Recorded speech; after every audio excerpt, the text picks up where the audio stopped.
Cover-up makeup had become my specialty over the past 6 months. Foundation 3 shades darker than my natural skin, layered thick over the purple fingerprints circling my left wrist.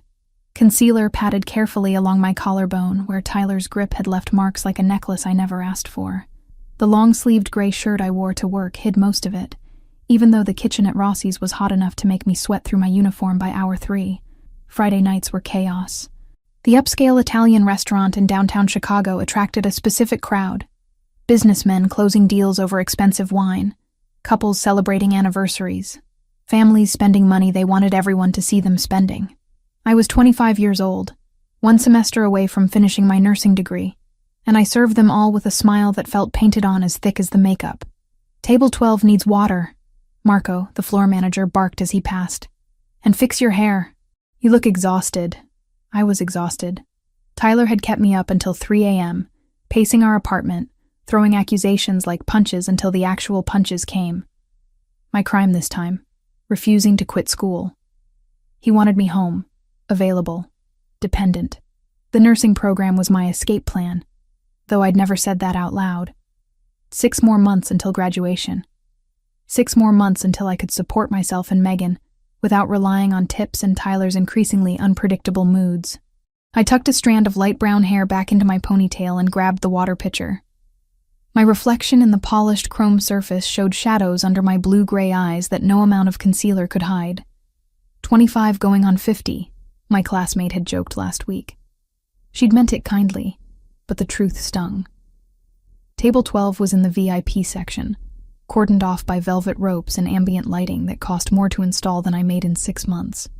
4 men sat there, all wearing dark suits that fit with the kind of precision that meant tailored, not bought off a rack. The air around them felt different, charged with the kind of authority that made other diners instinctively lower their voices when passing nearby. The man at the head of the table made me pause mid-step. He was maybe 33, with black hair styled back from a face that belonged on old Italian paintings in museums. Strong features, a jawline that could cut glass, and eyes so dark they looked black in the restaurant's dim lighting. A thin scar traced along the left side of his chin, white against olive skin. His suit jacket hung on the back of his chair. White shirt open at the collar, revealing a thick gold chain that caught the light when he moved. I'd served hundreds of wealthy men. This one felt different. Dangerous, maybe, or just powerful in a way that didn't need volume or theatrics. "Water?" I offered, keeping my voice steady. "Please," he said. His accent was subtle, American, but shaped by something else underneath. Italian heritage, probably, given the restaurant choice and the gold chain. And menus for my associates. I distributed menus, filled water glasses, went through my rehearsed spiel about tonight's specials. The man at the head of the table, the one with the scar, didn't look at his menu. He watched me instead. And not in the way customers usually did. Not assessing, not objectifying. Observing. Like he was reading a language written in my posture and movements. "I'll give you a few minutes to decide," I said, already backing away. Back in the kitchen, I pressed my palms against the stainless steel counter, trying to slow my heartbeat. The heat from the industrial ovens made the air thick, hard to breathe. Maria, another server, gave me a concerned look while plating desserts. "You okay, Hannah?" "Fine. Just tired." "Table 12 is Dominic Marino," she whispered, glancing toward the VIP section through the kitchen window. "He owns half the Italian businesses on the north side. Be extra careful with them. Marco's been stressed all week knowing he was coming." I nodded, filed the information away, and went back to work. Over the next hour, I served appetizers, entrees, more wine. Dominic Marino remained quiet throughout, letting his associates carry the conversation while he ate with precise, economical movements. But I felt his attention tracking me even when I wasn't at their table. Every time I passed nearby, every time I served another section, those dark eyes found me. It should have felt invasive. Instead, it felt like being seen for the first time in months. I was clearing their appetizer plates when it happened. My sleeve caught on the edge of a water glass. I grabbed for it, overcorrected, and stumbled. The tray tilted dangerously, 6 expensive wine glasses sliding toward catastrophe. Dominic's hand shot out faster than I could process, catching my elbow, steadying me before disaster struck. "Careful," he said quietly. His grip was firm, but not painful. Nothing like Tyler's hands, which always squeezed too hard, left marks that lasted days. This was controlled strength, power that chose restraint. But in steadying me, he'd pushed my sleeve up past my wrist. The bruises were visible, unmistakable. 4 distinct finger marks, purple fading to yellow at the edges, circling my arm like a brand. Dominic's eyes dropped to my wrist, then rose to my face. The temperature in the room seemed to drop 10 degrees. Something shifted in his expression, a coldness settling in that made the air feel heavier, more dangerous. "Who did that to you?" The question came out flat, but underneath it ran something volcanic. His 3 associates had stopped talking, all attention suddenly on our interaction. "I'm sorry," I stammered, pulling my arm back, tugging the sleeve down with my free hand. "I'm fine. It's nothing. That's not nothing. I hit it on a door. Stupid accident. I'm clumsy sometimes." His dark eyes held mine for 3 seconds that felt like 3 hours. He knew I was lying. I knew he knew. But something in his face told me he wouldn't push, wouldn't force me to admit what we both understood. "Be more careful," he said finally, releasing my arm with deliberate gentleness. "Doors can be dangerous." The way he said doors made it clear we were no longer talking about furniture. I finished clearing their table with shaking hands, hyper-aware of his attention tracking my every movement for the rest of the meal. He noticed when I adjusted my sleeve 3 times in as many minutes. Noticed when I flinched at Marco's raised voice from across the room. Noticed the careful way I carried heavy trays, favoring my left side where my ribs still ached from Tuesday's argument. When I brought the check, I expected him to say something else, to push the issue. He didn't. Just signed the receipt with elegant script, stood, and buttoned his jacket with practiced ease. His associates filed out first, nodding respectfully to him before leaving. Dominic paused beside the table, and I realized he'd left something behind. $500 bills sat folded under his water glass, crisp and new. Underneath, a business card with embossed lettering on the front and a phone number written in neat script on the back. "In case you ever need help with any more doors," he said, meeting my eyes one last time. "Day or night. That number reaches me directly." Then he walked out, moving through the restaurant with the kind of presence that made people step aside without conscious thought. I stood there with trembling hands, staring at a tip that represented 2 weeks of work and a business card that felt heavier than it should. Marco appeared at my elbow within seconds, eyes wide. "What did you do to earn that?" "Nothing," I said truthfully. "I didn't do anything." But as I pocketed the card and the money, I knew that wasn't entirely accurate. Dominic Marino had seen something in those bruises. Something that triggered a response I didn't fully understand. Recognition, maybe.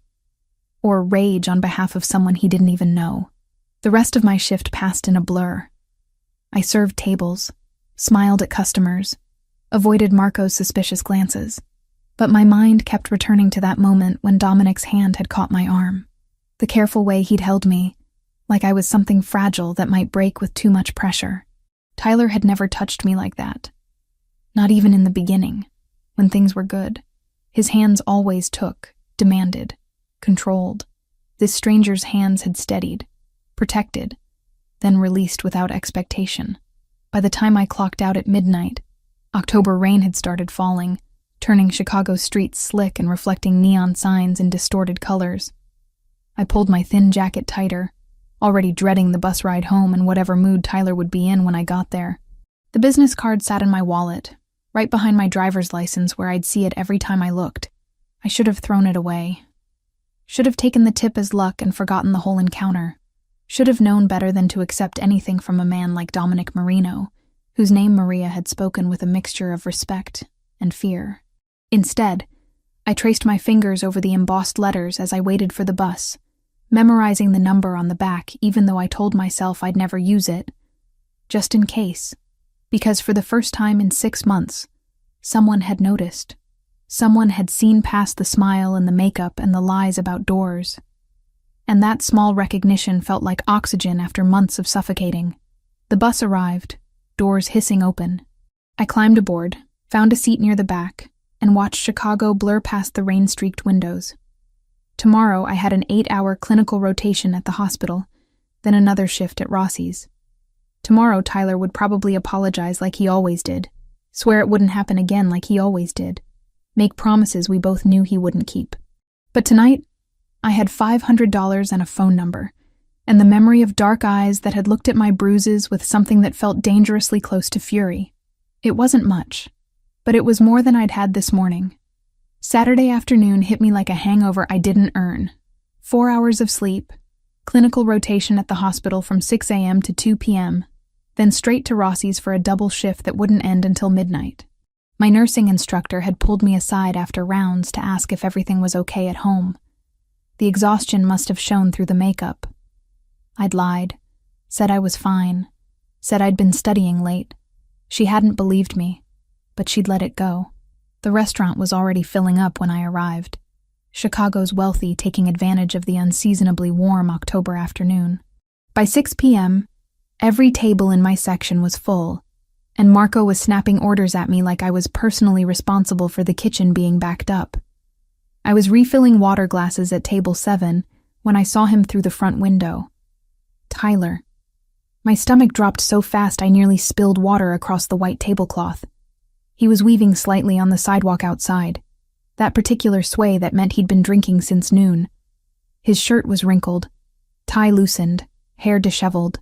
He'd clearly come straight from wherever he'd spent his afternoon drowning whatever anger had been festering since our fight. He pushed through the restaurant door with enough force to make the hostess jump back.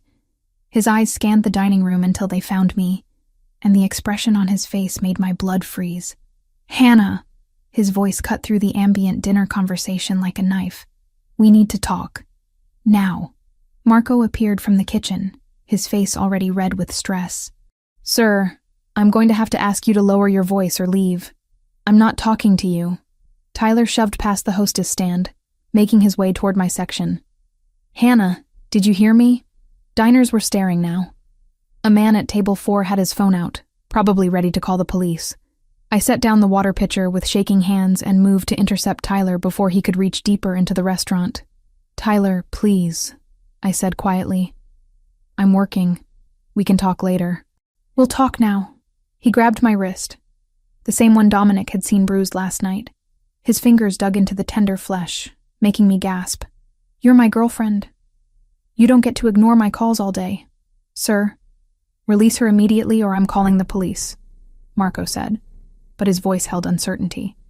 He was a manager, not security, and Tyler outweighed him by 40 pounds. "She belongs to me," Tyler snarled.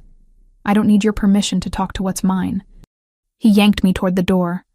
I stumbled, nearly falling, and he jerked me upright with enough force to wrench my shoulder. The pain shot down my arm, sharp and immediate. "You're hurting me," I managed. "Good. Maybe you'll remember it next time you think about ignoring me." We burst through the front door into the cooling evening air. Tyler didn't stop on the sidewalk. He dragged me around the corner into the narrow service alley that ran between Rossi's and the neighboring building. Rain from earlier had left puddles on the uneven pavement, trash bins creating shadows in the failing light. He slammed me against the brick wall hard enough to knock the wind from my lungs. His forearm pressed across my throat, cutting off my air supply. The smell of whiskey rolled off him in waves. 2 years, he said, his face inches from mine. 2 years I've supported you, put up with your school nonsense, and this is how you repay me? Flirting with customers? I wasn't, I gasped, trying to push against his arm. "Tyler, I can't breathe. You think I didn't see how you looked at that guy last night? The one who left you that ridiculous tip?" His grip tightened. "You think I'm stupid?" Black spots danced at the edges of my vision. My lungs screamed for oxygen. This was it, I realized with strange clarity. This was how Tyler finally killed me. In an alley behind the restaurant where I'd been trying so hard to build a future without him. Then suddenly, the pressure was gone. Tyler flew backward like he'd been hit by a car, crashing into the opposite wall with a sound that would have been satisfying if I wasn't too busy gasping for air. I collapsed against the brick, hand at my throat, trying to understand what had just happened. Dominic Marino stood in the alley entrance, perfectly still except for his eyes. Those dark eyes that had noticed my bruises last night now tracked Tyler with the kind of focus a wolf gives to wounded prey. He wore a different suit today, charcoal gray, still immaculate despite having just thrown a grown man across an alley. "You made a mistake," Dominic said quietly. Tyler pushed himself upright, too drunk and stupid to recognize the danger he was in. "Who the hell are you?" "Someone who doesn't like seeing women treated like property." Tyler laughed, the sound ugly and aggressive. He charged forward, throwing a wild punch that Dominic sidestepped with minimal effort. Before Tyler could recover his balance, 2 other men appeared in the alley. One of them, older with graying hair at his temples, caught Tyler's arm and twisted it behind his back with professional efficiency. "This is none of your business," Tyler grunted, struggling against the hold. "That's my girlfriend." "No," Dominic said, moving toward me. "She's not." He crouched down to my level where I'd slid to sit against the wall, his hands hovering near my shoulders but not touching. "Are you hurt?" I tried to speak, but only managed to cough. My throat felt crushed, each breath painful. Dominic's jaw tightened. He stood, turned back to Tyler with the kind of calm that felt more threatening than any rage. "Luca, take him. He'll be dealt with appropriately." "You can't just take me," Tyler protested, as the man Dominic had called Luca began forcing him toward a black car idling at the alley entrance. "Hannah, tell them we're together." I said nothing, just watched as they loaded him into the back seat like cargo. Dominic returned his attention to me, and this time he did touch, helping me to my feet with the same careful gentleness from last night. "Can you walk?" I nodded, not trusting my voice yet. He kept one hand on my elbow as we made our way back into the restaurant through the rear kitchen entrance. Marco rushed over immediately, taking in my appearance, the red marks already forming on my throat. "Hannah, I'm so sorry. I should have called the police faster." "She needs to go home," Dominic interrupted.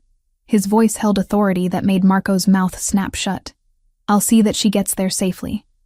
Pay her for the full shift." "Of course, Mr. Marino. Of course." I found my purse in the back room, accepted my jacket from Maria, who looked like she wanted to ask questions but didn't dare. Dominic led me out the front door to where another black car waited, driver already behind the wheel. He opened the back door for me, waited until I was settled, then slid in beside me. The car pulled away from the curb smoothly, no squealing tires or dramatic acceleration. Just quiet, professional competence. "Where do you live?" Dominic asked. I gave him the address of my apartment, my voice returning as a raspy whisper.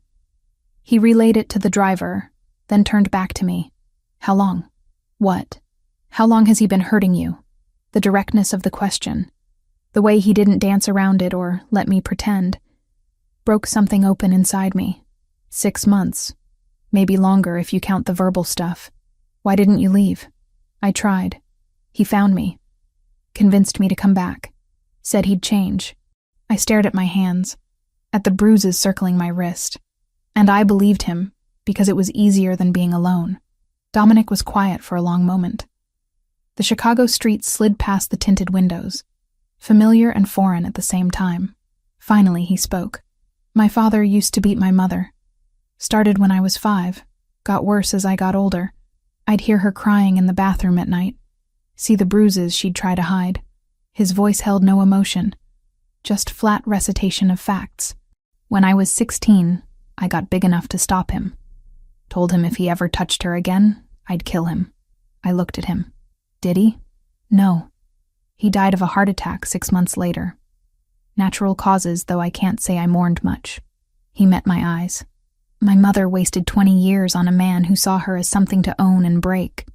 I swore I'd never let that happen to anyone I could protect. You don't even know me." "I know enough." The car pulled up in front of my building. A tired walk-up in a neighborhood that pretended to be nicer than it was. Dominic got out first, scanned the street with practiced assessment, then opened my door. "Will you be safe here tonight?" "Tyler won't come back," I said, though I wasn't entirely sure of that. "No," Dominic agreed. "He won't." Something in the way he said it made me understand that Tyler Crawford would never bother anyone again. I should have been horrified. Should have demanded to know what dealt with appropriately, actually meant. Instead, I felt the first full breath I'd taken in 6 months. I watched Dominic's car pull away from the curb, taillights disappearing into Chicago's Saturday night traffic. My apartment building stood behind me, 5 stories of weathered brick and broken promises. The street was quiet, too quiet after the chaos of the evening. Tyler's keys were still in my purse. His toothbrush sat in my bathroom. His clothes hung in half my closet. But somehow, standing there alone on the sidewalk, I knew he'd never use any of them again. The knowledge should have terrified me. Instead, I felt nothing but an exhausted kind of relief. I climbed the 3 flights to my apartment, each step reminding me of new bruises forming under my clothes. The lock turned smoothly. Inside, everything looked exactly as I'd left it that morning. Dishes in the sink, nursing textbooks scattered across the coffee table, Megan's school photos on the refrigerator. Normal. Safe. Mine. I locked the door, engaged the chain, then checked every window twice. Old habits from 6 months of living with someone who used his fists when words failed him. Except now the person I was afraid of wouldn't be coming back. Sleep didn't come easily. I lay in bed staring at the ceiling, replaying Dominic's words. He'll be dealt with appropriately. The careful way Luca had forced Tyler into that car. The absolute certainty in Dominic's voice when he said Tyler would never bother anyone again. What had I done? What had I allowed to happen? But even as the question circled my mind, exhaustion pulled me under. Sunday morning brought rain against the windows and the shrill ring of my phone. Unknown number. I almost didn't answer. "Miss Carter?" A woman's voice, professional and slightly concerned. "This is Officer Jennifer Mills with Chicago PD. We need to ask you some questions about Tyler Crawford." My stomach dropped. "What about him? When was the last time you saw Mr. Crawford?" I sat up slowly, mind racing. "Yesterday. Late afternoon. He came to my workplace. Rossi's restaurant on West Madison? Yes. And after that, he left. I don't know where he went. Not technically a lie. I didn't know where Luca had taken him. Mr. Crawford's vehicle was found abandoned near Montrose Harbor early this morning. His wallet and phone were inside. We're trying to establish a timeline of his movements yesterday evening." The rain picked up, drumming harder against the glass. I wrapped my free arm around myself, suddenly cold. "I don't know anything about that," I said. "We broke up. He showed up at my work drunk and angry. My manager had him removed." "Removed by whom?" "I don't know. Some customers helped. Everything happened so fast." Officer Mills was quiet for a moment. I could hear papers shuffling. "Miss Carter, we have a report that Mr. Crawford was physically aggressive with you yesterday. Is that accurate?" My hand went to my throat. To the tender bruises his fingers had left. "Yes. And you didn't call the police?" "It was over before I could." The customers intervened. More silence. More shuffling. "We may need you to come in for a formal statement. Someone will be in touch." The call ended. I sat holding the phone, staring at Tyler's contact information still saved in my contacts. Should I delete it? Keep it as evidence of what? My hands shook as I set the phone down. A knock at the door made me jump so hard I nearly fell off the bed. I approached cautiously, looked through the peephole. Dominic Marino stood in the hallway, holding a small black bag and 2 cups of coffee. I opened the door. "You didn't sleep," he observed, taking in my appearance. I was still wearing yesterday's clothes, hair tangled, face bare of the makeup I usually hid behind. "Not much. May I come in?" I stepped back, let him enter my small apartment.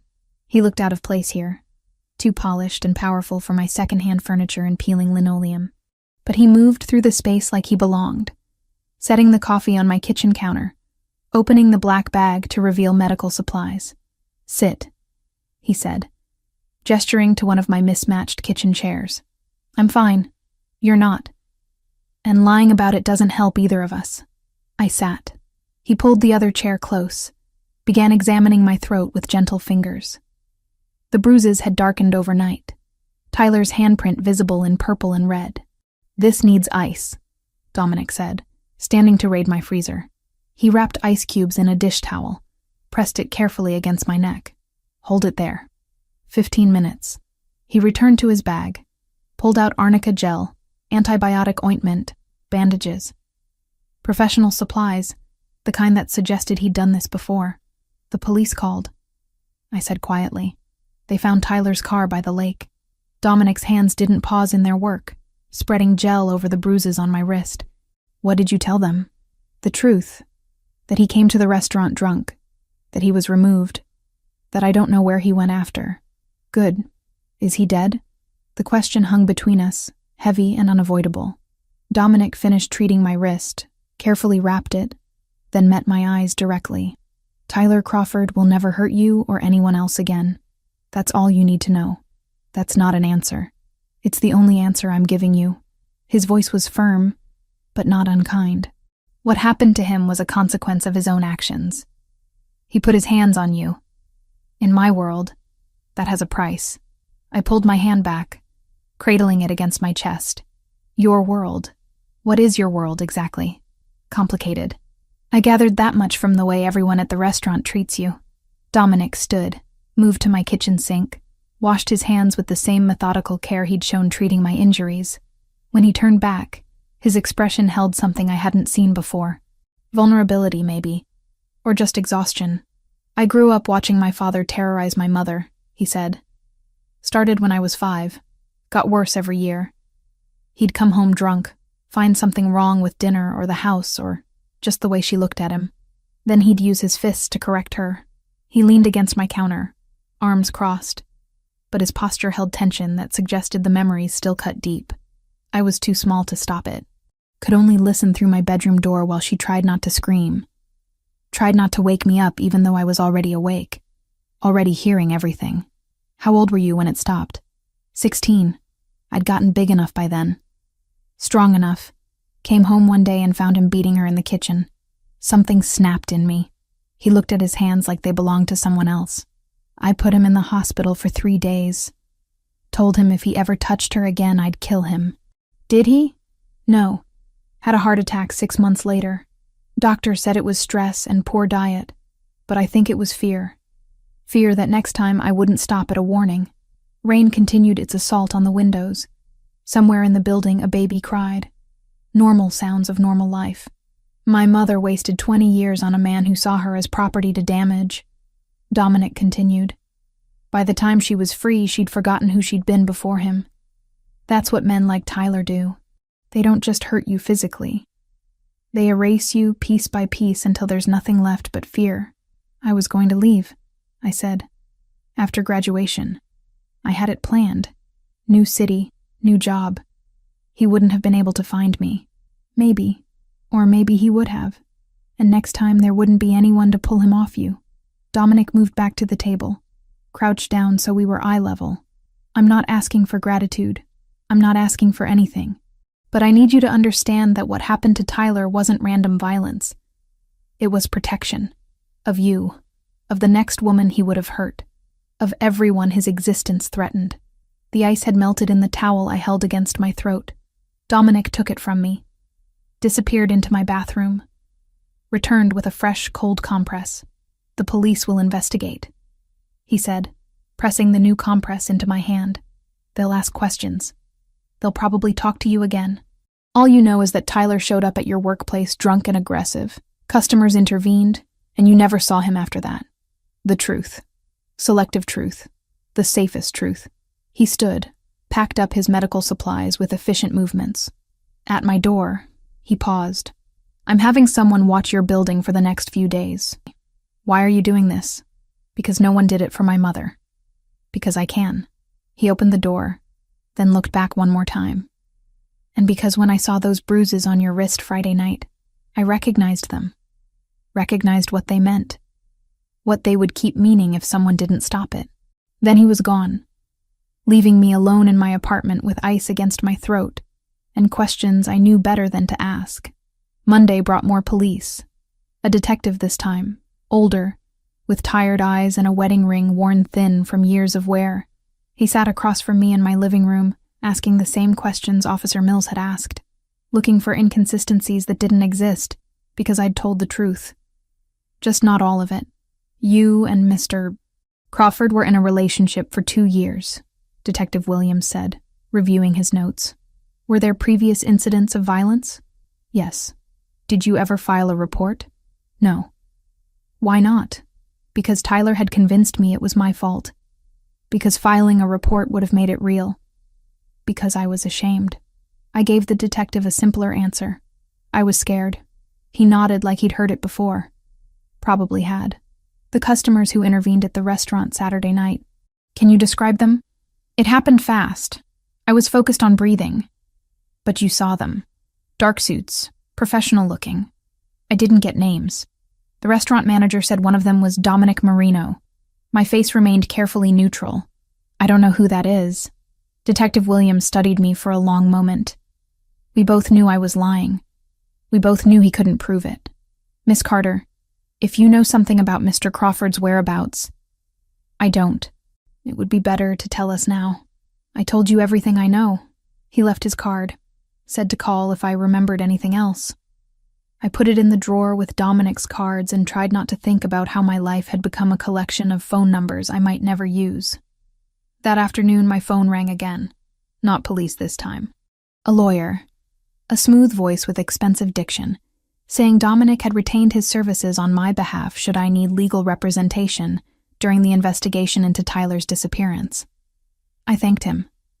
Saved the number. Added it to the collection. Tyler Crawford had been gone for 48 hours.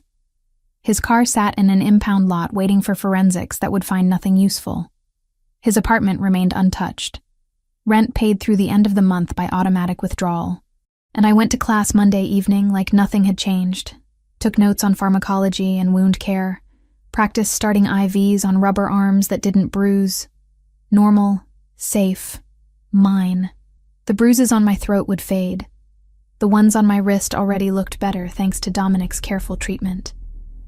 In a week, maybe 2, there would be no physical evidence Tyler had ever touched me. But I'd carry the weight of what I'd allowed to happen for much longer than that. 10 days passed with the strange rhythm of a life suspended between before and after. Tyler Crawford remained missing. His mother called me twice, voice shaking, asking if I knew anything. I told her the same thing I told the police. No. Detective Williams stopped by the restaurant once more. Asked the same questions in different words. Left with the same non-answers. And through it all, Dominic Marino appeared at Rossi's every night like clockwork. He never sat in anyone else's section. Never made a show of it. Just requested table 12, ordered dinner, left tips that Marco stopped commenting on after the 3rd night. We didn't talk much beyond the necessary exchange of orders and pleasantries, but his presence felt like a shield I hadn't known I needed. Thursday afternoon, I was between my pharmacology lecture and the start of my shift when my phone rang. Unknown number, but I'd started answering those since Tyler disappeared. Is this Hannah Carter? A woman's voice, professional but urgent. Yes? This is Northwestern Memorial Hospital. Your sister Megan Carter was brought in an hour ago following a motor vehicle accident. She's stable, but we need you here. The world tilted. My backpack slipped off my shoulder, hitting the sidewalk with a thud that barely registered. Is she okay? What happened? She has a concussion and we're monitoring for internal injuries. The doctor will explain everything when you arrive. How soon can you get here? I looked around the street corner where I'd stopped, calculating. Bus to the train to the hospital, maybe an hour if everything connected perfectly. Megan alone and scared for an hour. I'm coming now, I managed, already moving. The buses in Chicago ran on spite and prayer during rush hour. I stood at the stop, watching 3 pass by, too full to take more passengers, panic building with each minute. Megan was 16. She was supposed to be invincible. She was supposed to be the one thing in my life Tyler hadn't touched, hadn't ruined. A black car pulled up to the curb. The window rolled down, and Dominic looked out at me. Get in. I didn't question it. Didn't ask how he knew where I was or what I needed. Just yanked open the door and climbed into the back seat. Northwestern Memorial, I said. My sister Megan. She's in the emergency room. They said there was an accident. I know. He was already giving directions to his driver. I have people who monitor things that matter. You received a call 12 minutes ago from the hospital. I was 3 blocks away. The car moved through traffic with aggressive efficiency, the driver navigating gaps I wouldn't have attempted. I pressed my hands together to stop them shaking. "She's only 16, I said to no one in particular. "Our parents died 3 years ago. Car accident, drunk driver. She was 13. I promised them I'd take care of her." Dominic didn't offer empty reassurances. "Just let me talk." Tyler hated how much attention I gave her. Said I treated her like she was more important than him. She was. She is. She's the only family I have left. I looked at my hands, at the fading yellow bruises on my wrist. "If something happens to her, nothing is going to happen to her," Dominic said with certainty I desperately wanted to believe. "Northwestern has excellent trauma care. She's in the right place." We made it to the hospital in 17 minutes. Dominic followed me through the emergency room doors, and his presence somehow made the triage nurse move faster, call for the attending physician immediately instead of making me wait. Dr. Patel met us in a consultation room, a young woman with kind eyes and careful hands as she pulled up Megan's scans on a computer screen. "Your sister has a moderate concussion and bruised ribs from the seatbelt," she explained, pointing to the images. "We've done a CT scan that shows no internal bleeding. She was very lucky. The other driver ran a red light, T-boned the passenger side where Megan was sitting. If she'd been driving, we'd be having a different conversation." Relief hit so hard I had to sit down. Dominic's hand found my shoulder, steadying. "Can I see her?" "She's asking for you. Room 3. Megan looked impossibly small in the hospital bed, one side of her face swollen and bruised, an IV running into her left arm. But her eyes opened when I entered, and she tried to smile. "Hey," she said, voice hoarse. "Sorry, I know you had work." I sat in the chair beside her bed, took her uninjured hand. "Work doesn't matter. Nothing matters except you being okay. My friend's mom was driving. She's fine too. Her car is totaled, though." Megan's eyes filled with tears. "I'm sorry, Hannah. I know we can't afford hospital bills right now. Don't worry about that. But Tyler always said—" She stopped, awareness dawning. "Wait. Where is Tyler? He usually shows up when something happens to lecture me about being more careful." I'd been so focused on getting to the hospital I hadn't prepared for this question. Megan was smart, observant. She'd noticed Tyler's absence eventually, but I'd hoped for more time. "Tyler and I broke up," I said carefully. "He's not around anymore." "Good." The vehemence in her voice surprised me. "He was terrible to you." "I hated him." "Megan? I'm not stupid, Hannah. I saw the bruises. I heard him yelling through the phone. I just didn't know how to help." Fresh tears spilled over. "I should have done something." "Hey, no." I squeezed her hand gently. "This wasn't your job. You're 16. Taking care of you is my job, not the other way around." A soft knock interrupted us. Dominic stood in the doorway holding 2 cups of coffee and a bottle of water. "They said she could have fluids," he said, offering me the water. Megan's eyes widened slightly, taking in Dominic's expensive suit, the way he moved through the hospital like he owned it. "Who's that?" "A friend. He gave me a ride here." "Some friend," she murmured, but she was too exhausted to push for details. Dr. Patel wanted to keep Megan overnight for observation. Standard protocol with concussions. I planned to stay with her, called Marco to explain I wouldn't make my shift. He was surprisingly understanding, probably because Dominic had already called ahead to inform him. When Megan finally fell asleep, sedated and monitored, I stepped into the hallway to find Dominic talking quietly with an administrator. They shook hands, and the woman walked away with a satisfied expression. "What was that about?" "Your sister is being moved to a private room with better monitoring equipment. Dr. Patel will remain her primary physician, but I've arranged for a neurologist to consult on her concussion protocols." "Dominic, I can't afford—" "You're not paying for any of this." His tone left no room for argument. "Medical bills, follow-up appointments, physical therapy if she needs it. It's handled. I can't accept that." "You can, and you will." He guided me to a quiet corner of the hallway, away from the nurses' station. "Consider it an investment in your future. You're 6 months from finishing nursing school. Can't have you dropping out because of medical debt." Why are you doing this? He was quiet for a moment, considering his answer. Because Tyler made you feel like you had to choose between your education and your sister. Between your future and your survival. I'm showing you that you don't. That there are people who can help without demanding pieces of yourself in return. The next 3 days established a pattern I simultaneously craved and feared. Dominic drove me to the hospital each morning before my classes, picked me up afterward to take me to evening visiting hours. Megan's condition improved steadily. The private room he'd arranged had a window overlooking Lake Michigan, equipment that beeped reassuringly through the nights I spent in the uncomfortable chair beside her bed. On the 4th day, Megan was discharged with strict instructions about rest and concussion monitoring. Dominic's driver brought us home, carried the flowers and cards Megan had received from her school friends, up 3 flights of stairs without complaint. After Megan was settled on the couch with instructions to watch mindless television and call if she felt dizzy, I walked Dominic down to the street where his car waited. "Thank you," I said, "for everything. I don't know how I would have managed without you. You would have found a way. You're resourceful." He opened the car door, paused. "I'll be at Rossi's tonight. Table 12. I'll be working." "I know." He drove away, and I climbed back upstairs to find Megan watching me through the window with calculating interest. That evening at the restaurant, I served Dominic his usual table. We didn't talk about the hospital or Megan or Tyler's absence.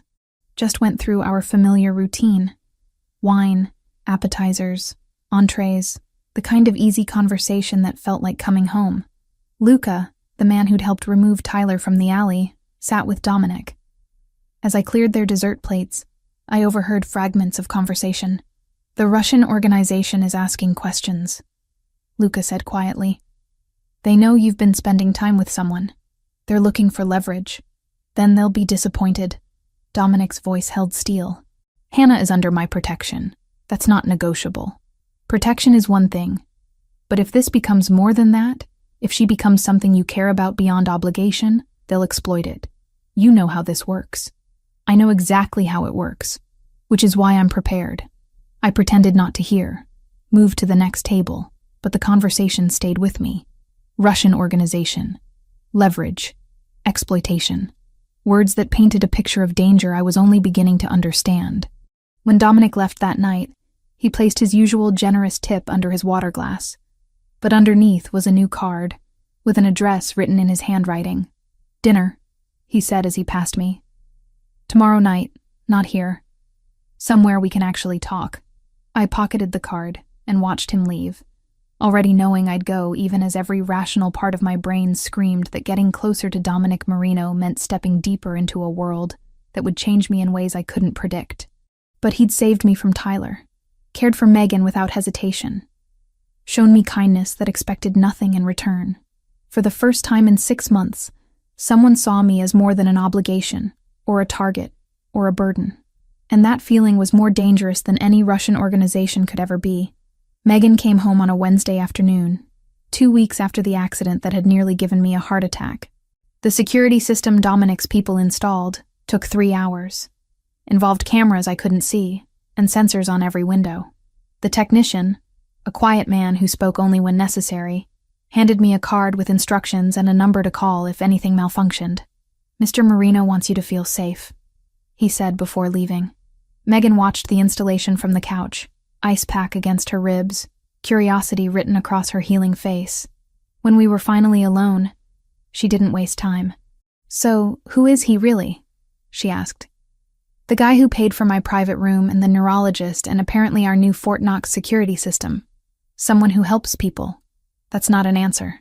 It's the only one I have right now." She studied me with 16-year-old wisdom that sometimes felt older than my 25 years. "Tyler's been gone for 2 weeks. The police haven't found him. And suddenly we have a mysterious benefactor who shows up everywhere you need him. I'm not stupid, Hannah." "I know you're not." "Did he kill Tyler?" The question landed like a physical blow. I sat down beside her, careful not to jostle her injured ribs. "What would you say if I told you I don't know for certain?" "I'd say Tyler deserved whatever happened to him." Her voice held steel I'd never heard before. "I'd say I'm glad he's gone and I hope he never comes back." "Megan, no, You need to hear this. I saw what he did to you. The bruises you thought you were hiding. The way you flinched when your phone rang. How you stopped laughing and stopped talking about your future like it mattered. Tears filled her eyes. I was terrified he was going to kill you, and I didn't know how to stop it. I pulled her into a careful hug, mindful of her injuries. It's over now. That's what matters. That night, after Megan fell asleep in her room, I lay in my bed staring at the ceiling and finally let myself ask the question I'd been avoiding. What had I done? I'd allowed Tyler to disappear. Hadn't called the police when Luca forced him into that car. Hadn't demanded answers when Dominic said he'd been dealt with appropriately. Just accepted it. Accepted the relief of Tyler's absence without questioning the method. Sleep came eventually, but with it came dreams. Tyler's face. The alley. His hands around my throat. But this time when Dominic pulled him away, I watched Tyler get dragged into darkness that swallowed him whole. Heard him screaming my name, begging me to help. I woke up gasping, sheets soaked with sweat, 3 a.m. glowing on my alarm clock. My hands shook as I got water from the kitchen, checked that Megan was still breathing peacefully in her room. Tried to convince myself that the nightmares didn't mean I was a terrible person. By the third night of the same dream, exhaustion had worn me down to nothing. Thursday evening, I showed up for my shift at Rossi's looking like I'd been through a war. Marco took one look at me and suggested I go home. I refused. Work meant routine, meant not thinking, meant serving Dominic at table 12 and pretending everything was fine. Except Dominic saw through it immediately. "You're not sleeping," he observed when I brought his wine. "I'm fine. You're not. When does your shift end?" "Midnight. I'll wait." He did. Sat at that table nursing drinks and working on his phone while the restaurant emptied around him. At 12:15, after I'd finished closing duties, he drove me home. But instead of dropping me at my building, he parked and turned to face me. "Talk to me. There's nothing to talk about." "Hannah, my name carried weight. You've barely slept in days. You look like you're being haunted. What's going on?" The dam broke. Everything I'd been holding back spilled out in a rush of words and tears, and guilt I hadn't known how to process. I keep dreaming about him. About Tyler. About what happened in that alley, except in the dreams I can see what comes after. Where you took him. What you did. And I wake up and I feel guilty. Except not because he's gone, but because I'm relieved he's gone. And what kind of person does that make me? Dominic let me talk, didn't interrupt, didn't judge. When I finally ran out of words, he was quiet for a long moment. "You think you should feel worse about his death?" he said finally. "You think the fact that you're relieved instead of devastated makes you complicit, makes you as bad as me, doesn't it?" "No." He turned in his seat to face me fully. "Hannah, listen to me. Men like Tyler don't stop. They escalate. Every time you take them back, every time you forgive them, they learn they can go further next time. That the consequences don't outweigh their desire to control you. But I could have left differently. Could have gone to the police, gotten a restraining order, and he would have violated it. Statistics show that restraining orders against domestic abusers are violated 75% of the time, and when they're violated, it often ends in murder." His voice was calm but firm. "Tyler was strangling you in that alley. Another 30 seconds and you'd be dead. The only thing I did was stop a murder in progress. You did more than stop it. Yes, I made sure he could never try again. With you or anyone else." He reached out, gently turned my face toward his. "You're not responsible for the choice I made. You're only responsible for surviving. And that's exactly what you did. It doesn't feel like surviving. It feels like I let someone die for me. Tyler chose his own fate when he put his hands on you, when he strangled you in an alley behind a restaurant. Every action has consequences. His were just more permanent than he anticipated." We sat in the car as Chicago moved around us. Late-night traffic and distant sirens and the ordinary sounds of a city that kept going regardless of individual tragedies. "The nightmares will fade," Dominic said quietly. "Give yourself time to process. Don't force yourself to feel guilt you don't actually feel just because you think you should." "How do you know?" "Because I've lived with the consequences of violence my entire life. And I've learned that sometimes the only moral choice is the one that keeps people alive. He drove me home, walked me up to my door, waited while I checked on Megan. Before he left, he turned back. "I'm at the restaurant tomorrow night. Same table. If you need to talk more, I'll be there." Friday night, I served him dinner like always. But this time, when the restaurant closed and the kitchen staff left, I found him waiting by the back door. We stood in the empty kitchen, industrial ovens cooling, overhead lights casting harsh shadows. "I'm okay," I said. "Or I will be. The nightmares are already less frequent." "Good, but I need to know something. Was it quick? When it ended, did he suffer?" Dominic's expression softened slightly. "He didn't suffer. That's all I'll tell you." The relief that washed through me should have felt wrong. Instead, it felt like the first full breath I'd taken in days. He stepped closer, and suddenly the space between us felt charged with something beyond gratitude or protection. His hand came up, cupped my face with gentleness that contradicted everything I knew about who he was and what he did. "I shouldn't," he said. "Getting involved with you beyond keeping you safe is selfish and dangerous," and I kissed him before he could finish the thought. He tasted like the wine he'd been drinking, like something expensive and forbidden. His arms came around me, pulling me against him with careful strength, and for the first time in my life I understood the difference between being taken and being held. When we broke apart, both breathing hard, his forehead rested against mine. "This complicates everything," he murmured. "I know. My world isn't safe. Being close to me makes you a target for people who want to hurt me. I'm already in it. Already a target after Tyler. Running won't change that." His thumb traced my cheekbone. "Then we do this carefully. Slowly. And you tell me the moment it becomes too much." The next week unfolded like discovering a foreign country. Dominic introduced me to aspects of his life gradually, testing boundaries, showing me pieces of himself beyond the man who'd saved me in an alley. Sunday dinner at his mother's house, a modest home in a quiet neighborhood where she lived with a full-time nurse and security that pretended to be landscaping. She was in her early 60s, elegant and warm, and she looked at her son with the kind of love that suggested she'd forgiven him for whatever darkness he'd inherited from his father. "You're the girl from the restaurant," she said, taking my hands. "Dominic told me about you, about how brave you were. I wasn't brave, I was terrified. Brave is being terrified and surviving anyway." Monday, he took me to one of his legitimate businesses, an import warehouse filled with Italian wines and olive oils and artisanal foods. Showed me the paperwork, the customs documentation, the completely legal operation that employed 40 people and turned a solid profit. "This is what I'm building toward," he said. "Eventually, this will be all of it. No more protection, no more gray area operations, just business." "How long?" "Years. Some obligations can't be walked away from overnight, but I'm working toward it."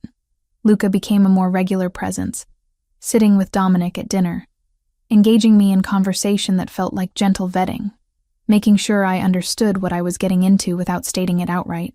"He's different with you," Luca said one night when Dominic stepped away to take a call. "Lighter, more like who he was before his father died and all the weight landed on him." "What was he like before?" "Idealistic. Thought he could change things from the inside. Make the family legitimate through sheer force of will." Luca smiled. "Turns out it's harder than that, but he hasn't stopped trying. By the end of the week, my world had expanded in ways I couldn't have imagined 2 weeks earlier. I still went to class, still worked my shifts, still checked on Megan and helped her with homework.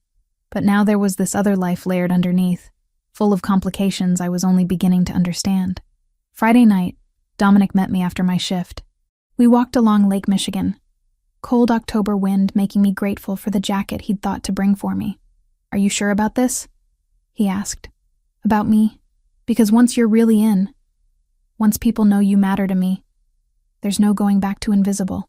I thought about Tyler's hands around my throat, about Megan in that hospital bed, about the nightmares that were finally fading, about how Dominic had shown me kindness without expectation, protection without possession, I'm sure. He pulled me close, kissed me under the Chicago skyline, and I felt the last piece of my old life slip away, replaced by something I couldn't name yet but desperately wanted to keep. 3 weeks into whatever Dominic and I were calling this, I'd started to believe maybe dangerous could coexist with normal, that I could finish nursing school, take care of Megan, and somehow exist in the orbit of a man whose world operated by rules I was only beginning to understand. Tuesday evening shattered that illusion. I was leaving my pharmacology lecture at 7 p.m. October darkness already settled over the city. The campus parking lot was half empty, streetlights casting pools of yellow across cracked pavement. I'd taken the bus from work, walked the 3 blocks to class, and was heading back toward the stop when the black sedan pulled up beside me. Not Dominic's car. Wrong make, wrong feel. The back door opened before I could process the threat. Get in. The man's accent was thick, Eastern European. Russian, maybe. He held something under his jacket that looked like the shape of a gun. I backed up. No. Miss Carter, you will... A second car materialized from nowhere, screeching between us with enough force to make the Russian vehicle swerve. Luca emerged from the driver's seat, gun already drawn, flanked by 2 other men I recognized from Dominic's security detail. Back up, Luca ordered, his usual easy demeanor replaced by something cold and lethal. Now. The Russian car hesitated for 3 seconds that felt like hours. Then it peeled away, tires screaming, disappearing into Chicago traffic. Luca holstered his weapon, turned to me. You're unhurt? Yes. What just happened? Get in the car. Dominic's waiting. The drive to wherever we were going took 20 minutes through neighborhoods I didn't recognize. Luca made 3 calls in rapid Italian, his tone suggesting this was very bad. Finally, we pulled up to a restaurant I'd never been to, upscale and clearly closed despite it being dinner hours. Dominic met us at the door. The fury in his eyes made me take a step back. Inside, he said quietly. Too quietly. The restaurant's main dining room had been cleared except for one table where papers and laptops were spread out. Luca went straight there, started pulling up what looked like surveillance footage. Dominic guided me to a different corner, hands on my shoulders, checking for injuries I didn't have. I'm fine, I said. Luca got there before anything happened. Before anything happened this time. His jaw was tight, that scar on his chin standing out white against flushed skin. The Russians have been watching you for days, waiting for an opening. My stomach dropped. Why? Because you matter to me. Because hurting you hurts me, and they want leverage. He released me, paced away, ran both hands through his hair. This is my fault. I knew the risk, knew they'd been asking questions, and I let you stay visible anyway. Luca called from across the room. The plates are registered to a shell company we've tracked to the Volkov operation. They're based north of the city. Been trying to move into port territory for 6 months. How many men do they have? Dominic asked. 30, maybe 40. Enough to be a problem. I moved closer to the table, looked at the surveillance footage playing on the laptop. Me leaving my apartment that morning, walking to the bus stop, entering Rossi's, going to class. They'd been following me all day. What do they want? My voice sounded steadier than I felt. You, Dominic said bluntly, as leverage to force me into giving up port access. Or as revenge if I refuse. He turned to face me fully. I can arrange protection. Federal witness protection. New identity for you and Megan. Relocation to another state. You'd be safe, completely removed from my world. No. Hannah, listen to me. No. I crossed my arms, held his gaze. I'm not running. I'm not starting over in some random city away from everything I know. And I'm sure as hell not letting these people dictate my life. They tried to kidnap you an hour ago, and your people stopped them. That's what you do, right? Protect what's yours? Something flickered in his expression at that phrasing. This isn't a game. These men are violent, organized, and they will hurt you to get to me. Then what do you suggest? Because witness protection means never seeing you again. Never finishing school here. Never being Hannah Carter anymore. My hands were shaking, but I kept my voice firm. I just got free from Tyler controlling every aspect of my life. I'm not trading that for a different kind of prison. Luca cleared his throat. There's a middle option. Safe house outside the city. Full security. Isolated property. Give us time to negotiate with the Volkovs. Or neutralize the threat entirely. A few weeks, maybe a month. Dominic looked at me. You and Megan both. Temporary relocation until this is resolved. Megan just got back to normal after the accident. You want me to pull her out of school, away from her friends. I want you alive, Dominic cut in. Both of you. Everything else is negotiable. The weight of it hit me then. This was the price of being close to him. Not just accepting what he'd done to Tyler, but becoming a target myself. Dragging Megan into danger she'd never asked for. How long? I asked quietly. 2 weeks minimum, possibly longer depending on how negotiations go.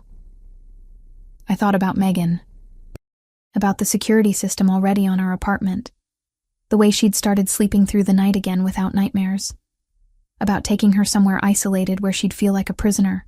But I also thought about that Russian car, about the man with something gun-shaped under his jacket, about what would have happened if Luca hadn't been following me. I need to tell Megan myself, explain everything, no more half-truths. Dominic nodded. We packed tonight. You're both moved by midnight. The safe house turned out to be a mansion an hour north of Chicago, set back from the main road behind gates and walls that looked like they could withstand a military assault. 6 bedrooms, modern kitchen, and enough security equipment to run a small surveillance operation. Megan stood in the marble foyer, backpack still on her shoulder, looking around with wide eyes. This is insane, she said. I know. How long are we here? I don't know. A few weeks, maybe. She turned to face me fully. And this is because of Dominic? Because people want to hurt him through you? Yes. So we're prisoners. We're protected. Same thing. But her voice held resignation rather than anger. She'd processed enough trauma in the past month to understand that safety sometimes looked like confinement. That night, after the security team did their final sweep and Dominic's driver returned to the city, I sat Megan down in one of the upstairs bedrooms and told her everything, who Dominic really was, what he controlled, why people were after him, what had actually happened to Tyler. She listened without interrupting, her 16-year-old face aging years in the span of my confession. You should have told me sooner, she said finally. I was trying to protect you. From what? The truth? Hannah, I'm not a kid. She stood, moved to the window overlooking dark grounds lit by security lights. Tyler's gone because Dominic killed him. We're here because Dominic's enemies want revenge. Our entire lives changed because you fell in love with someone dangerous. I'm sorry. Don't be sorry. She turned back. I hated Tyler. I was terrified every day that he'd finally go too far and I'd come home to find you dead. At least this danger comes with actual protection, instead of just more violence. Over the next 2 weeks, the mansion became our entire world. Dominic visited 3 or 4 times. Always at night. Always with Luca and extra security. During those visits, he and I found spaces to be alone. Conversations that stretched into early morning. The Volkovs are negotiating, he told me one night while we sat in the library overlooking the grounds. Other Italian families in the region are backing me. They understand that letting Russians gain a foothold sets a bad precedent. What happens when this is over? Depends how it ends. If we reach an agreement, territorial boundaries get redrawn. They keep what they have, we keep ours, everyone stays in their lanes. And if you don't reach an agreement? His silence was answer enough. I'm trying to do this differently, he said after a long pause. My father would have gone to war immediately. Bodies, headlines, chaos. I'm attempting diplomacy backed by the threat of force rather than immediate violence. It's slower, more complicated, but fewer people die. That's why you want to go legitimate eventually. You're tired of this. I'm tired of choosing between bad options and worse ones, of measuring decisions and potential casualties. He pulled me closer, and I rested against his shoulder. When I saw that footage of you being approached today, when I realized how close they'd come to taking you, I wanted to burn their entire operation to the ground. But you didn't. No, because that's what they expect. What they want, probably. Give them justification for escalation. Turn this into open warfare.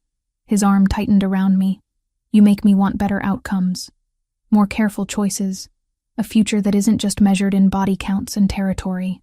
During the day, while Dominic was handling business in the city, Megan and I fell into a strange routine. I did classwork remotely, My professors accommodating after I cited family emergency. Megan video called her friends, kept up with schoolwork, complained about missing her boyfriend, and slowly adjusted to our gilded cage. "You really love him," she observed one afternoon while we made lunch in the massive kitchen. "I think I do. Even knowing what he is? Maybe because of what he is. He's honest about it. Doesn't pretend to be something cleaner than reality. I thought about Tyler, who'd seem normal and safe until he wasn't. I'd rather have dangerous and transparent than normal and secretly violent. That's kind of messed up." "Yeah, it probably is." The second week, Dominic arrived with news that negotiations were progressing.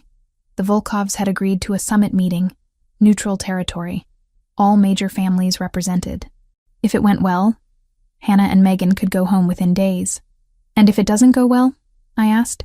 "Then we're here longer while I handle it another way." That night, lying beside him in the massive bedroom, I asked the question I'd been avoiding. "What happens after? When we go back to Chicago and this is resolved, what do you want to happen?" "I want to finish school. Keep working at Rossi's until I graduate. Take care of Megan."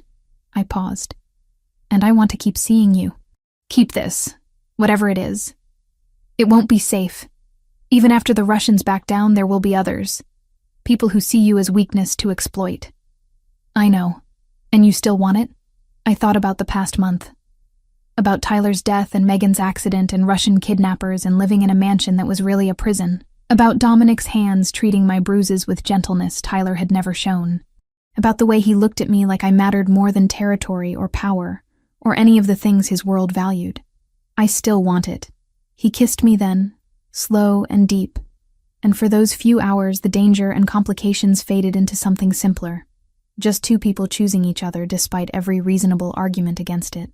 3 days later, Luca arrived with news that the summit had succeeded. Terms agreed, boundaries set, peace established. We could go home.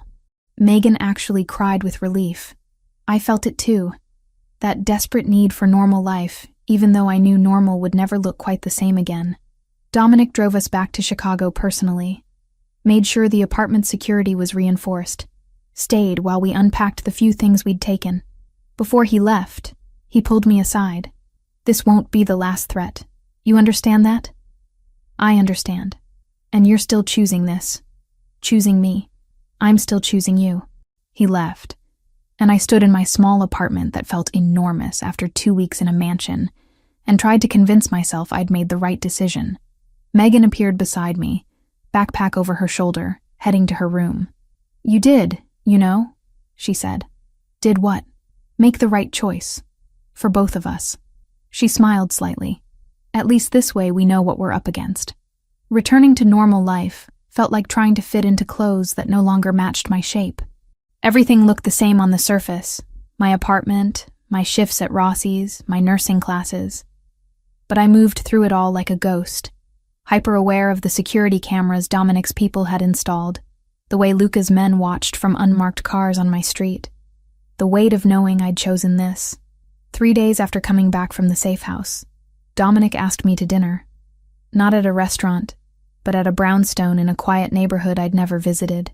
Luca drove me there, silent and professional, then disappeared once Dominic opened the door.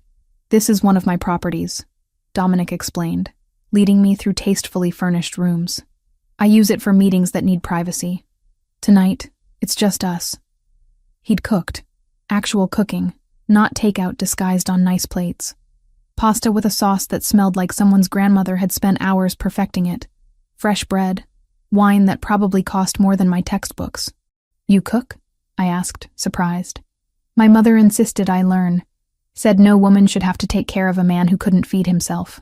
He plated the food with careful attention. She was very clear about what kind of man my father wasn't, what kind of man I should become instead. We ate at a small table overlooking a garden lit by string lights. For 20 minutes we talked about nothing important. My pharmacology exam, his meeting with suppliers, Megan's school projects, normal conversation that felt surreal given everything underneath it. Finally, Dominic set down his fork and met my eyes directly. "The Russian situation is resolved. Completely. Territory agreements are in place, backed by every major Italian family from Chicago to Milwaukee to Detroit. The Volkovs understand that touching you means war with organizations they can't afford to fight. Relief washed through me. So we're safe. From them, yes. But Hannah, there will always be others. Smaller operations looking for leverage, rivals from other cities, federal investigations that might try to use you as pressure. You'll never be completely invisible again. I'd known this was coming. Had spent 3 days thinking about it, playing out scenarios, trying to imagine futures that diverged at this single decision point. I can arrange everything, Dominic continued. New identities for you and Megan. A city of your choice, somewhere far from Chicago. Jobs already arranged, housing set up, enough money that you'd never worry about finances. You could finish nursing school anywhere, start fresh where no one knows your connection to me. And you? I'd stay here, continue what I'm doing. We'd have no contact for your own protection. It would be like we never met. The thought made my chest tighten. 6 months ago, I would have taken that offer without hesitation. Safety, security, escape from everything complicated. But 6 months ago, I'd been a different person. What's the alternative? You stay. Accept that being with me means living with calculated risks. Understanding that I can protect you better than anyone, but I can't eliminate danger completely. He reached across the table, took my hand. It means choosing me despite every rational argument against it. Can I have time to think? Take whatever you need. I spent the next 3 days in a fog of decision-making. Classes felt distant, work automatic. Every spare moment I ran through possibilities, consequences, futures that split like roads diverging. Friday evening, I sat Megan down in our living room and laid out everything. The offer, the alternatives, the fact that staying in Chicago meant accepting permanent risk. She listened without interrupting, her 16-year-old face serious in a way that made her look older.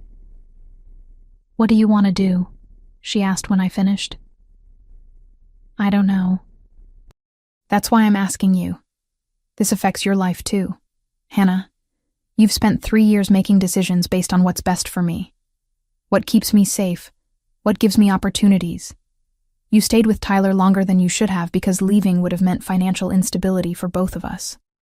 You work 2 jobs and take night classes so I can stay in a decent school district." She leaned forward.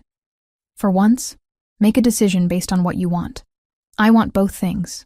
I want you safe and I want him. Then stay. We have better security now than we did with Tyler, and that's saying something.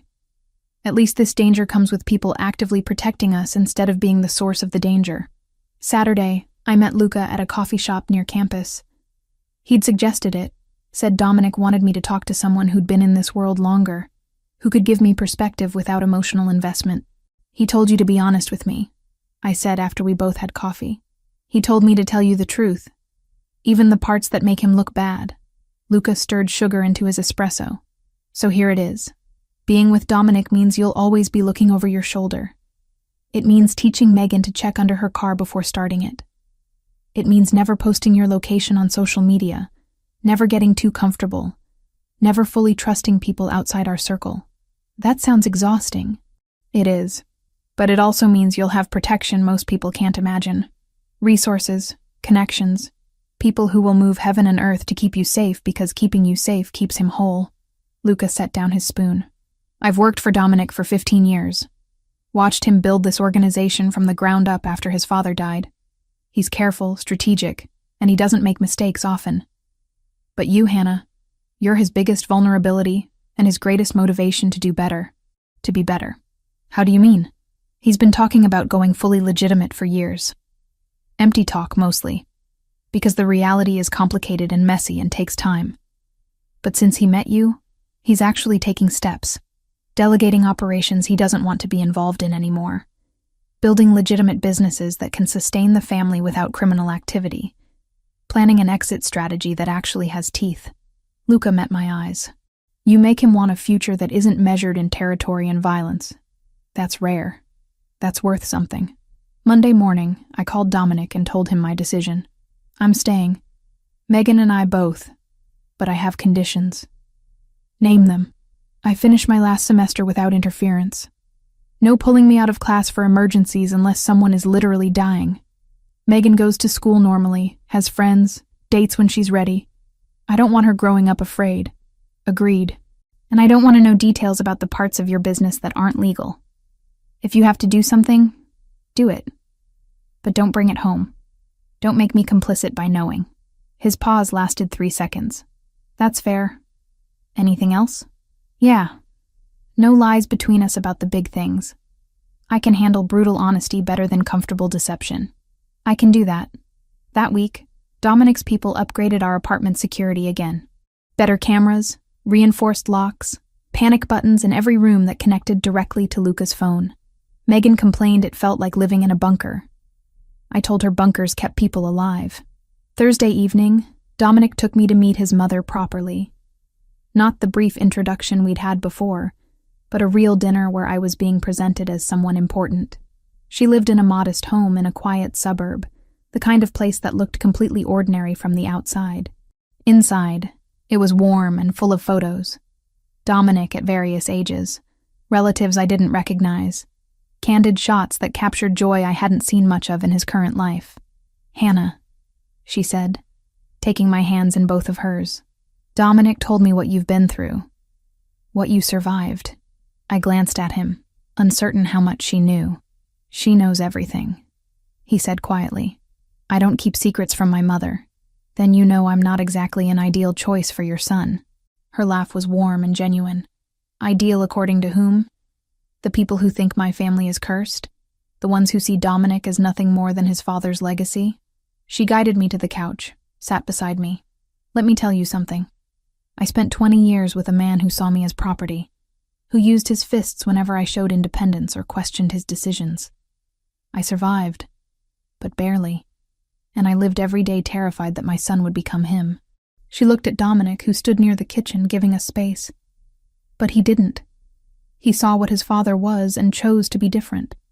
Chose to protect instead of dominate. To build instead of destroy. Her attention returned to me, and then he met you. And for the first time, I saw him look at someone the way I wished his father had looked at me, like you were a person, not a possession. Like your safety mattered more than his pride. "I don't know if I'm strong enough for this life. You survived an abusive relationship. You're raising your sister while putting yourself through nursing school. You looked at my son's world and chose to stay despite having every reason to run." She squeezed my hands. "You're stronger than you think." Dinner was comfortable after that.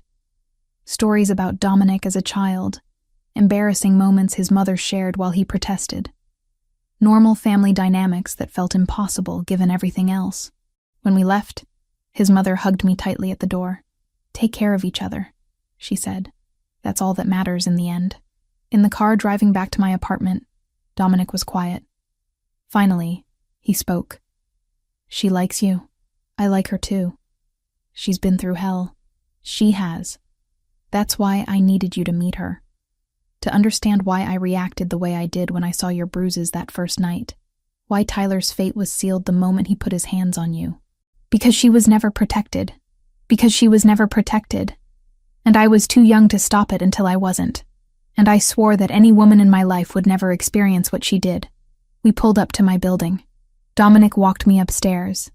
Checked the apartment, despite security saying everything was clear. Kissed me goodnight with the kind of tenderness that still surprised me. After he left, I stood at my window watching his car disappear into Chicago traffic. Megan appeared beside me, backpack over her shoulder, heading to her room. "You made the right choice," she said. "How do you know?" "Because you look alive again. Like you did before Tyler. Like you remember what it's like to want something instead of just surviving." She squeezed my shoulder. "That's worth fighting for." I thought about Tyler, about the Russian car, about 2 weeks in a safe house that felt like a gilded prison, about Dominic's hands treating Bruises with gentleness, his mother's story of surviving 2 decades of abuse, Luca's pragmatic honesty about the costs and benefits of this life. It wasn't a fairy tale, wasn't safe or simple or anything resembling normal, but it was mine, chosen with full knowledge of the consequences.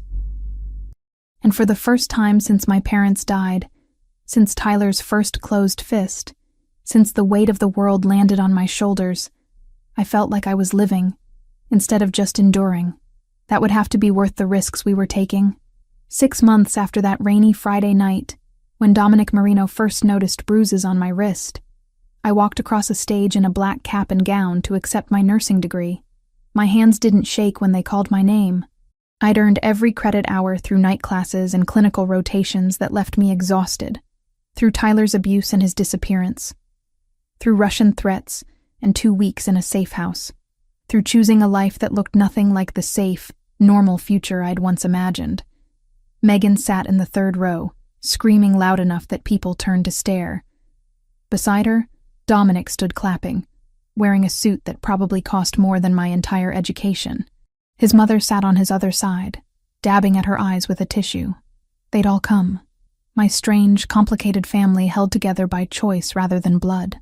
After the ceremony, we went to dinner at a restaurant overlooking Lake Michigan. Not Rossi's, where I still picked up occasional shifts when Marco needed help. Somewhere nicer, where Dominic had reserved a private room, and the menu didn't list prices. To Hannah, his mother said, raising her wine glass, who worked harder than anyone I know to get here. To New Beginnings, Luca added from his seat at the end of the table. To my sister, Megan said, who's basically a superhero disguised as a normal person. I blinked back tears, overwhelmed by how much had changed in half a year. The hospital job had started 2 weeks ago. Northwestern Memorial, ironically the same place where Megan had been treated after her accident. I worked the emergency department 3 12-hour shifts a week, saw everything from gunshot wounds to heart attacks to kids who'd swallowed things they shouldn't have. It was exactly what I'd trained for. Exactly what I'd dreamed about during those endless shifts at Rossi's. And somehow, I'd gotten here, despite everything. Life had settled into a rhythm I never expected to find. Monday through Wednesday, I wore scrubs and helped save lives. Thursday and Friday, I occasionally picked up shifts at the restaurant because I genuinely enjoyed it now that I wasn't dependent on the tips. Weekends belonged to studying for my nursing boards and spending time with Dominic. Megan had processed the initial shock of our new reality and adapted with the resilience only teenagers seem to possess. She'd become friends with Luca's 15-year-old niece, Sophia, who understood what it meant to have family members in complicated business. They did homework together, complained about teachers, went to movies with security Megan barely noticed anymore. Her grades had actually improved. Turned out not living in constant fear of Tyler's explosions freed up mental energy for things like calculus and chemistry. She's thriving, her guidance counselor had told me during parent-teacher conferences. Whatever changes you made at home, keep doing them. If she only knew. Dominic had kept his promises too. Over the past 6 months, I'd watched him systematically delegate operational control to Luca and a council of advisors. He still attended meetings, still commanded respect, still held final authority. But the day-to-day violence, the direct involvement in activities I didn't want to know about, he'd stepped back from. Instead, he focused on the legitimate businesses, the import warehouses, the restaurants, the real estate holdings. Building something that could sustain without criminal revenue. It'll take years, he told me one night while we lay in his bed overlooking the Chicago skyline. Some obligations can't be walked away from overnight. Some relationships require maintenance, but I'm working toward it. I know you are. Does it bother you that I can't just leave it all behind immediately? I'd thought about that question for a long time before answering. No, because you're honest about it. You don't pretend to be something you're not, and you're actually trying, which is more than most people in your position would do. We'd established rules that made it work. I didn't ask about the parts of his business that operated in shadows. He didn't bring problems home that would force me to know details I couldn't unknow. When he had to handle something, he handled it. When he came back, we didn't discuss it. Trust built on brutal honesty about what we could and couldn't share. It wasn't perfect. Some nights I woke up from nightmares about Tyler, about Russian cars, about dangers I couldn't see. Some nights Dominic came home tense and distant, carrying weight he wouldn't let me share. But we were building something real, messy and complicated and nothing like the fairy tales, but real. After dinner, Dominic suggested we walk along the lakefront despite April's lingering cold. Megan and his mother headed home with Luca, giving us space that felt deliberate. Lake Michigan stretched dark and endless beside us, Chicago's lights reflecting off the water in fractured patterns. We walked in comfortable silence, his hand warm in mine, until he stopped at an overlook where the skyline framed perfectly behind us. "Hannah," he turned to face me fully. "The past 6 months have been the best of my life, and the most terrifying." Terrifying how? Because I've spent my entire adult life controlling variables, minimizing risks, building structures that protect what matters. He pulled a small box from his jacket pocket. "But you're a variable I can't control. And somehow that makes you more important than anything else." My breath caught. The box was velvet, dark blue, clearly holding jewelry. "This isn't a traditional proposal," he continued. "I can't promise you a normal life.